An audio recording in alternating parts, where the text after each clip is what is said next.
환난 날에 나를 부르라, 이 제목으로 은혜를 나누고자 합니다. 인간의 짧은 일생 동안 경중한 차이는 있겠지만은 예외 없이 수많은 환난과 고통을 통하여 우리는 살아가게 됩니다. 그것이 정신적인 환난이 될 수도 있고 육체적인 질병을 통한 환난일 수도 있습니다. 가정적인 환난, 사회적인 환난, 국가적인 대환난을 겪을 수도 있는 것입니다. 왜 인간에게는 이와 같은 환난이 다가오게 되는가요? 인간은 환난을 겪지 않고 살아갈 수는 없을까요? 이와 같은 질문이 우리 마음을 괴롭힐 때가 있을 것입니다. 거기에는 여러 가지 이유가 있습니다. 첫째로 환난이 다가오는 이유는 우리가 인류의 조상 아담과 하와가 하나님을 반역하고 인간 중심으로 살겠다고 에덴 동산을 뛰쳐나온 이유로 이 땅은 저주를 받아 가시와 응급기가 나며 환난과 고통이 다가오게 되어 있는 것입니다. 이렇기 때문에 아담과 하와를 조상으로 삼은 인류는 그 어느 곳에 살든지 저주받은 땅에 사는 이상 환난과 고통을 피할 수는 없는 것입니다. 둘째로 환난이 다가오는 것은 인간의 직접적인 범죄나 인간의 실수로 말미암아 다가오는 환난입니다. 인간이 개인이나 집단적으로 죄를 짓고 난 다음 죄의 결과로 다가오는 시험과 환난은 피할 수 없는 것입니다. 또 효사의 현대 문명을 인간이 개발시켰지만은 인간의 실수로 말미암아 다가오는 대량 환난이 있습니다. 이것은 소련의 우크라이나에서 일어난 원자로 폭발 사고인 것입니다. 체르노빌의 원자로 폭발 사고로 수십만의 인명이 상해를 입고 환난을 당했습니다. 이것은 인간이 만들어 놓은 인재인 것입니다. 셋째로 하나님께서 우리를 회개시키기 위해서 보내시는 환난이 있습니다. 인간은 환난을 당하기 전에는 자기가 꽤 잘난 줄 알고 이기양양하고 자신만만하여 예수를 믿지 말고 나를 믿어라, 무슨 내 주먹을 믿어라 큰소리 하지만은 시험과 환난이 다가와서 그를 부딪혀서 막다른 골목에 밀어넣으면 사람은 그 누구를 불구하고 하나님이여 나를 살려주십시오고 외치게 되는 것입니다. 환난은 우리를 깨우쳐서 회개시키는 하나님의 채찍이 될 수도 있는 것입니다. 넷째로 하나님은 강한 믿음을 얻게 하기 위하여 환난을 통하게 합니다. 사람이 불을 통하고 물을 통해서 그것을 견뎌내면 강한 믿음이 됩니다. 환난은 인내를 낳고 인내는 연단을 낳고 연단은 소망을 낳는 것입니다. 이러므로 하나님께서는 여러분과 나에게 큰 은혜를 주시기 위해서는 환난을 통해서 연단을 받은 믿음을 얻게 하시는 것입니다. 그러기 위해서 우리에게 여러 가지 환난을 당하면 온전히 기쁘게 느끼라고 성경은 말씀하고 있는 것입니다.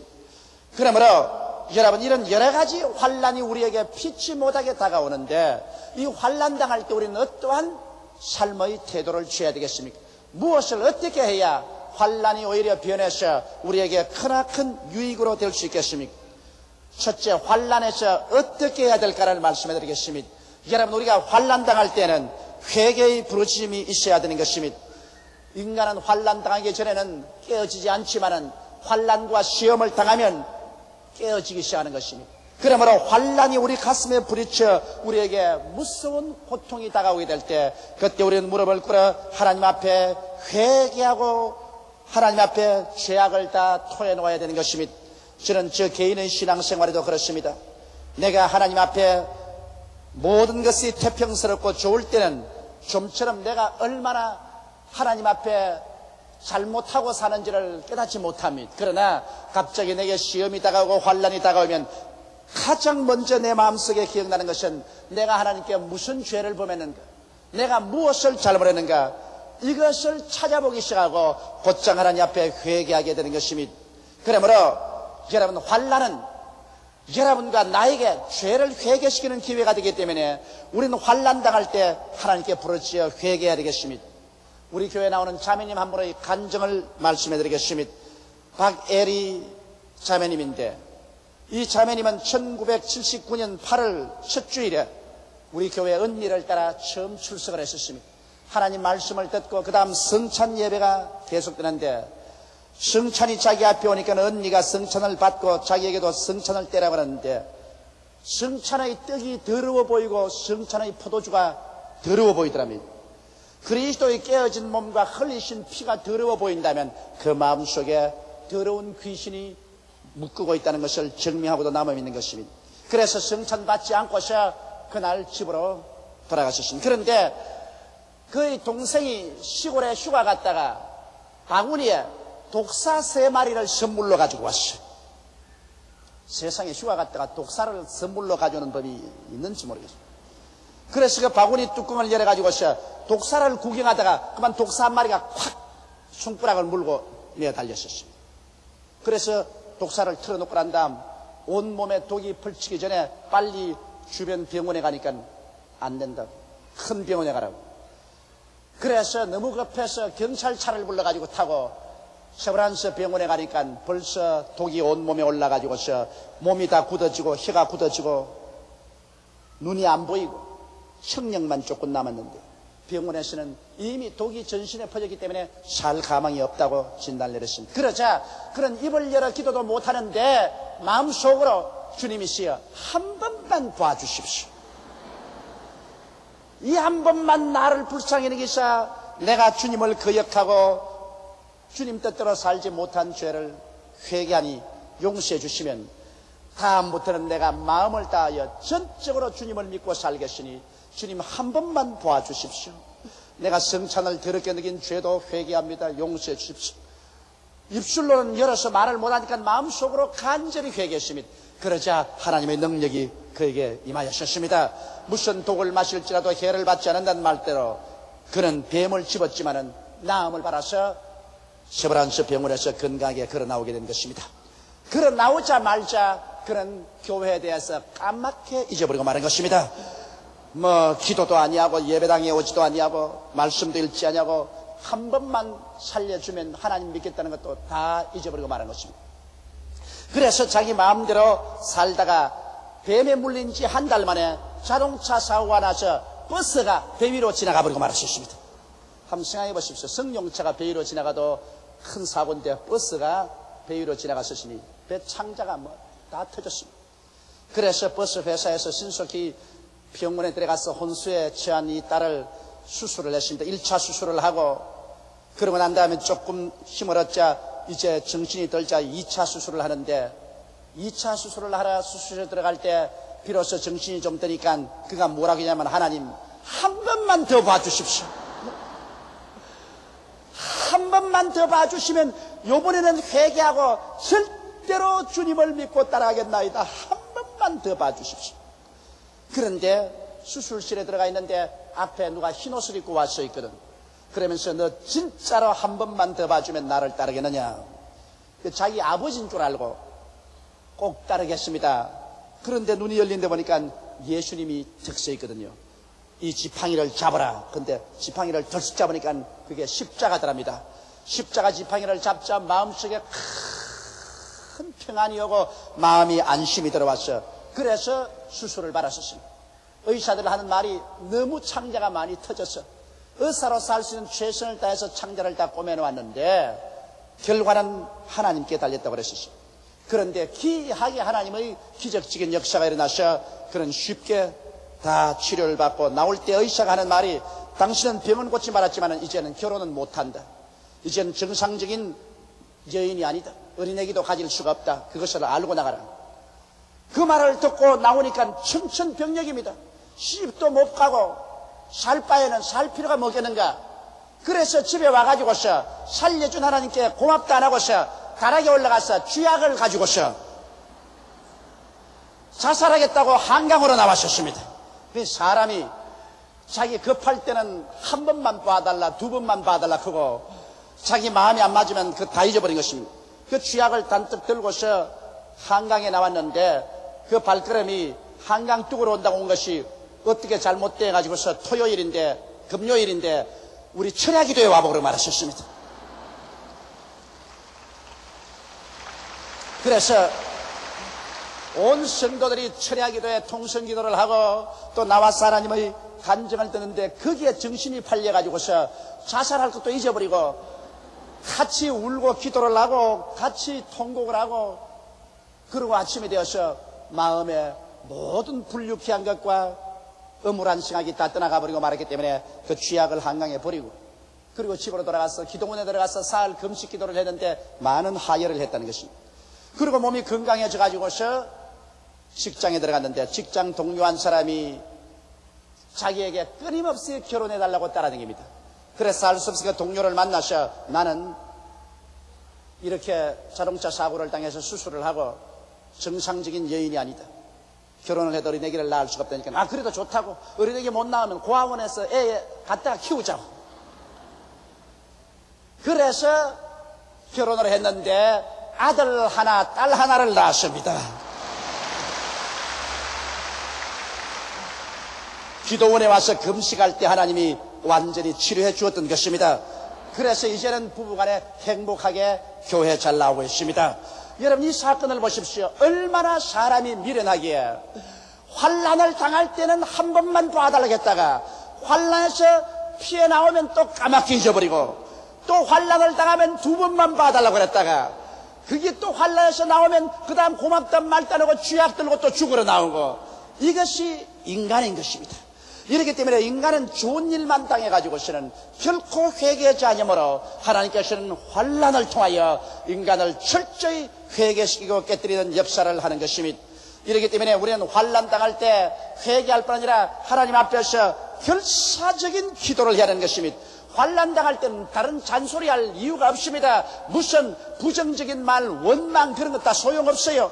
환난 때는 하나님께 부르짖어야 돼요. 성경에 환난 날에 나를 부르라, 내가 저와 함께하여 저를 건지고 영화롭게 하겠다고 말씀하신 것입니다. 성경 역대하 20장 15절로 17절에 보면은 유다왕 여호사밧이 환난을 당했었습니다. 갑자기 모압과 암몬과 마온 사람들이 연합군을 형성해서 군대가 바다 파도처럼 유대를 쳐들어왔습니다. 유대는 미처 그 연합 군대들을 맞이해서 싸울 채비가 되지 못했습니다. 너무나 다급하고 너무나 절망에 처한지라 유다왕 여호사밧은 문무백관을 거느리고 베옷을 입고 그 길로 하나님 성전으로 뛰어가셨습니다. 그래서 성전에서 전국에 금식기도를 선포하고 남녀 물어나고 모두 다 하나님 성전으로 모여오라고 하고 거기에서 하나님께 통곡하며 부르짖어 기도하셨습니다. 그런 마음을 다하고 뜻을 다하고 정신을 다하고 목숨을 다하여 하나님 앞에서 결사적으로 기도를 했었습니다. 그러자 하나님의 성령이 레위인 라헬에게 임하여서 예언이 나타나셨습니다. 그 예언의 말씀이 성경에 이렇게 기록되어 있습니다. 라헬이 가로되 온 유다와 예루살렘 거민과 여호사밧 왕이여 들을지어다.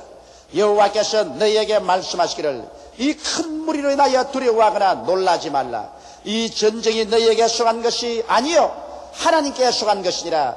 내일 너희는 마주 내려가라. 저희가 시스고개로 말미암아 올라오리니 너희가 골짜기 여기 여루엘들 앞에서 만나려니와 이 전쟁에는 너희가 싸울 것이 없나니 항우를 이루고 서서 너희와 함께한 여호와가 구원하는 것을 보라. 유다와 예루살렘아 너희는 두려워 말며 놀라지 말고 내일 너희를 마주 나가라. 여호와가 너희와 함께하리라 하였느니라 하며, 이 말씀을 듣자 그만 여호사밧 임금과 문무백관과 백성들의 마음속에 안심이 임하였습니다. 하나님께서 기도를 들어주셨으니 이제는 전쟁은 야훼 하나님의 것이, 이 전쟁은 너희가 싸울 것이 없고 하나님이 직접 싸워주실 것이니 황호를 벌리고 나가서 야훼 하나님이 싸우는 것을 보라고 말하셨습니다. 그래서 그들은 성가대를 조직해서 전쟁에 나가서 연합군이 오는 앞에서 찬양을 불렀었습니다. 그러자 야훼 하나님이 역사하심에 자기들끼리 싸워가지고서 한 사람도 남김없이 들에서 다 넘어져 죽고 말고 유대는 대승리를 이루었던 것입니다. 그러므로 여러분, 우리가 환난을 당할 때는 결사적으로 기도하면 하나님께서 우리를 대신해서 싸워주시는 것입니다. 우리 교회는 오옥자 자매님의 간증을 들어봐도 그와 같습니다. 1982년 2월 남편이 간 경화증으로 입원을 했습니다. 그런데 병원에서는 보시고 간이 너무 상해서 이젠 도저히 의학적으로는 살 길이 없다고 퇴원식을 하게 해서 퇴원을 시켰습니다. 남편이 간 경화증이 들리자마자 그 부인은 하나님 앞에 결심하고 결사적으로 그날부터 철야기도에 들어갔었습니다. 그래서 매일 밤 하나님께 우리 남편을 간 경화증에서 고쳐달라고 외쳤었습니다. 그런데 언젠가 하나님께서 믿음을 주셔서 그만 그 마음속에 남편의 병이 반드시 낫는다는 확신이 마음에 꽉 들어차게 했던 것입니다. 실상 눈에는 아무 증거 안 보이고 귀에는 아무 소리 안 들리고 손에 잡히는 건 없는데 이제는 기도만 하면 남편이 어찌하는지 낳는다는 없는 것이 있는 것처럼 확신이 마음속에 들어왔습니다. 그럼에도 불구하고 실제로는 남편이 점점 나빠져서 가을에는 눈 뜨고 볼 수 없을 만큼 처참하게 피골이 상접한데 배는 복수가 차서 남산만치 차여지고 숨도 잘 못 쉬고 이제는 오늘 내일 한 그런 처지에 있었습니다. 자, 마음에 기도하면 하나님께서는 까딱없다고 확신을 주시는데 실제는 그렇게 나빠졌습니다. 그래서 겨울 어느 날 새벽에 그런 하나님이여 이렇게 마음에 확신을 주셨는데 실상은 이렇게 나빠지고 있으니 하나님이 어쩐 일입니까? 우리 남편을 살려주시옵소서. 몸부림치고 기도하는데 마음속에 뚜렷이 하나님의 음성이 들려왔습니다. 내 남편의 병을 예수 이름으로 명하여 쫓아내라. 그래서 그 길로 집에 들어가서 남편의 배우에 손을 얹고 나사렛 예수 이름으로 명하노니 이 복수를 자기하는 간 경화증은 물러가라고 사흘을 그렇게 명령을 했더니만 사흘째 소변을 보기 시작하는데 그 배에 가득한 물이 다 나오고 난 다음 일주일 만에 거짓말같이 깜짝같이 나와버리고 말았습니다. 하나님의 위대한 기적이 나타났고 간경화증은 온데간데 없이 사라지고 그 부분은 우리 교회에 지금 열심히 출석합니다. 아마 오늘 이 예배 출석해서 내 이 설교를 듣고 있는지 모르겠습니다. 그러므로 환난 때는 여러분 하나님께 무조건하고 부르실 때인 것입니다. 회개할 때요, 부르실 때요. 그렇게 해서 하나님께서 우리에게 나타나셔 우리의 환경과 운명을 변화시키는 능력을 베풀도록 해야만 되는 것입니다. 둘째로 환난은 반드시 우리에게 손해만 있는 것이 아니라 환난은 우리에게 유익도 다가오는 것입니다. 왜냐하면 인간의 교만은 환난만이 깨뜨릴 수 있는 것입니다. 사람이 환난 당하기 전에는 잘못된 길로 가고 탐욕에 꽉 들어차서 육신의 정욕과 안목의 정욕과 이 세상 자랑만 따라서 가다가 환난이 와서 환난의 철추가 내리쳐서 박살이 나면은 인간은 깨어져서 하나님께 순종하는 삶으로 돌아오게 되는 것입니다. 환난 당하기 전에는 내가 그릇 행하였더니 환난 당하고 난 이후에 하나님의 법을 지킨다고 시편 기자는 하나님께 말하셨습니다. 그러므로 오늘 대다수로 하나님 말씀 잘 지키고 순종 잘하는 사람은 옛날에다 한번 얻어맞은 사람들이 그렇게 하는 것입니다. 이러므로 환난은 유익이 있습니다. 또 환난 당할 때 사람들은 하나님께 열심히 기도하게 되고 하나님 말씀을 가까이 하게 됩니다. 평상시 등 따숩고 배부를 때는 새벽 기도 어떻게 새벽같이 일어나가지고서 기도를 하러 가노? 그런 소리 하지 마라. 철이야, 아이고 졸음이 와서 나는 못해. 그러다가 환난이 와서 한 대 때리면 새벽 4시면 벌컥 일어나요. 두 말 안 해요. 막 나가서 하나님께 부르짖고 밤에도 철야하면서 부르짖어도 피곤한 줄 모릅니다. 그거는 왜냐? 환난을 당하면 하나님 가까이 해야 되겠고, 그리고 말씀을 사모하고 말씀이 꿀보다 달고 송이 꿀보다 더 달아지고 성경을 읽고 그렇게 하는 것입니다. 대개 이 세상에서 바빠서 교회 못 나오고 말씀 못 읽는 사람들이 잘못해서 감옥에 들어가면 감방에 앉아서 하루 내 성경만 읽고 앉아 있는 것입니다. 이와 같이 환난은 우리에게 기도하게 하고 말씀을 사모하게 하니 그 이익이 있는 것입니다. 또 환난은 여러분과 나에게 관련된 신앙을 주심으로 말미암아 신앙이 이제는 흔들리지 않고 강하게 되는 것입니다. 온실 속에 자란 신앙은 아무것도 맡길 수가 없습니다. 그러나 억센 시험과 환난을 당해서 흔들려도 흔들리지 않은 그런 믿음을 가진 사람이 하나님이 큰 일을 책임지고 할 수가 있는 것입니다. 셋째로 여러분, 환난은 여러분 우리에게 좋은 열매를 맺게 해주는 것입니다. 환난은 우리에게 장성한 신앙적인 인격의 열매를 맺게 해주는 것입니다. 사람들은 아담과 하와의 후손으로 태어났을 때는 육신의 일밖에 모릅니다. 무엇을 먹을까, 무엇을 입을까, 무엇을 마실까, 세상의 부귀 영화 공명만 취해서 흙만 바라보고 세상만 바라보고 허덕허덕 뛰어나갑니다. 그러나 환난과 고난의 시련을 받으면 이와 같은 삶이 완전히 깨어져서 인간의 삶의 목적이 뭔지, 가치가 뭔지 이것을 알게 되는 것입니다. 내가 어디서 와서 왜 살며 어디로 가는가, 이 문제를 생각하게 되는 것입니다. 환난 당하기 전에는 세상만 취하더니 환난 당하고 난 다음에는 비로소 인생이 허무하고 말로 다 할 수 없이 무의미한 것이로구나. 이래서 나사렛 예수 그리스도 앞에 나와서 예수께서 우리 위하여 십자가에 못 박여 몸 찢고 피 흘려서 우리의 일생의 죄악을 다 용서해 준 것을 믿게 되고 예수 그리스도의 용서와 사랑을 통해서 천지와 만물을 지으신 하나님의 품에 안기게 되는 것입니다. 그리고 하나님 품에 안겨서 영원한 생명을 얻고 영생을 통해서 인생을 바라보니 인생에 무엇을 먹을까, 무엇을 입을까, 무엇을 마실까, 부귀영화 공명의 삶이란 하나의 액세서리에 불과하게 보입니다. 오늘 있다가 내일 사라질 것과 같이 보입니다. 그러므로 그러한 세상에 묶이지 아니하고 이제는 영생의 대로를 향하여 가슴 펴고 그래가는 이와 같은 인격적인 신앙을 얻게 하는 것이 바로 환난의 기이한 역사인 것입니다. 그럴 뿐 아니라 연단받은 신앙 위에 하나님께서 소망을 이루어 주시는 것입니다. 야고보서 5장 10절로 11절에는 형제들아 주의 이름으로 말한 선지자들로 고난과 오래 참음의 본을 삼으라. 보라 인내하는 자를 우리가 복되다 하느니 너희가 욥의 인내를 들었고 주께서 주신 결말을 보았거니와 주는 가장 자비하시고 긍휼히 여기시는 자신이라. 우리가 환난을 이기고 나면 주님께서 가장 자비하고 긍휼된 결과를 주시는 것입니다. 이렇기 때문에 환난 당할 때 우리가 부정직이 되고 원망하고 절망해버리면 그 사람은 환난의 밥이 되어버리고 마는 것입니다. 그러나 환난을 당할 때 고개를 높이 들고 내가 이 환난과 시험을 통해서 정금같이 되어 나올 것이다. 그러므로 긍정적이고 적극적인 태도를 가지고서 환난은 반드시 환난과 그 동등 이상의 축복을 뒤에 가져온다는 것을 알고 견뎌나가면 반드시 환난은 지나가고 그 자리에 하나님의 큰 축복이 다가오게 되는 것입니다. 여러분, 그러므로 환난은 바로 하나님께서 우리에게 축복을 가져오게 한 천사인 것입니다. 환난이 다가와서 우리를 시험해보고 연단해보고 난 다음에 그 연단과 시험을 능히 이겨내면 그 환난의 가면을 벗어버리면 하나님의 웃는 찬란한 얼굴을 가진 천사요, 그 결과로 하나님께서는 소망을 이루어 주십니다.